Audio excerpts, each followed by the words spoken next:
Hi, I'm Joe Trafficani, Senior Vice President, General Counsel, and Chief Compliance Officer of United Natural Foods. And I'm Sandy Black, National Director, Risk and Safety. We would like to make you aware of incidents of workplace violence and help you be prepared should that happen.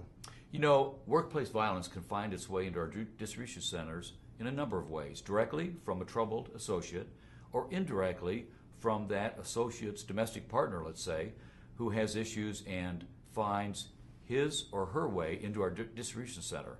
So it's one of these things that we need to be prepared for, and that's exactly what this training is intended to do: prepare us for such an event and help us survive and get through that.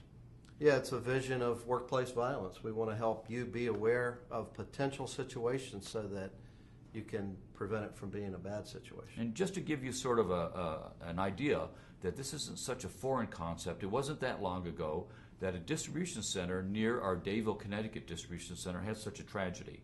An employee there had been disciplined, terminated, and returned to the distribution center and went on a shooting spree, shooting 9 people, killing 8 of them before he turned the gun on himself. It's awful close to home and definitely points out why we need this training. So we want to make sure that each and every one of you are safe and secure, and that's the purpose of this training, so that we can prevent a tragedy like that from happening at UNFI. Right, and I like to sort of characterize it as proactive, preventive training. And so what we're trying to do is first prevent it by, as Sandy said, identifying it and dealing with it ahead of time.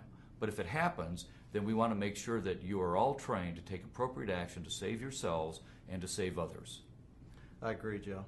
So what we have coming up next is a film, another film that gives you some training if you ever face an active shooter.